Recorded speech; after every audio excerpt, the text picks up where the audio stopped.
దక్షిణ ఒడిశా, ఛత్తీస్గఢ్ పరిసర ప్రాంతాల్లో అల్పపీడనంగా పరిణమించిన తర్వాత ప్రస్తుతానికి మధ్య ఛత్తీస్గఢ్ పరిసర ప్రాంతాల్లో అల్పపీడనంగా కొనసాగుతుంది. దీనికి అనుబంధంగా 5.8 కిలోమీటర్ల ఎత్తు వరకు ఉపరితల ఆవర్తనం కొనసాగుతూ ఉండటం వలన, అది నైరుతి దిశకు వంగి ఉండడం వలన కూడా ఈ పశ్చిమ ప్రాంతాల్లో అత్యధికంగా వర్షపాతం పడే అవకాశం ఉంది. దీంతో పాటుగా 17 డిగ్రీల ఉత్తర అక్షాంశం వద్ద 4.5 నుంచి 5.8 కిలోమీటర్ల ఎత్తు వరకు ఒక షియర్ జోన్ కొనసాగుతుంది.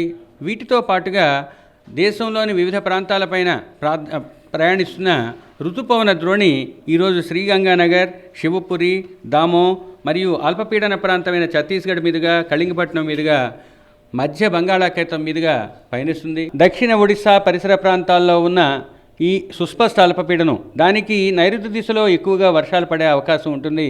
ఆ ప్రాంతాలు తెలంగాణకు కవర్ అయ్యాయి. అలాగే ఇప్పుడు ఛత్తీస్గఢ్ ఈ ప్రాంతానికి కూడా నైరుతి దిశగా ఉండడం వల్ల ఆ ప్రాంతాల్లో అత్యధిక వర్షపాతాలు నమోదయ్యే అవకాశం ఉంది.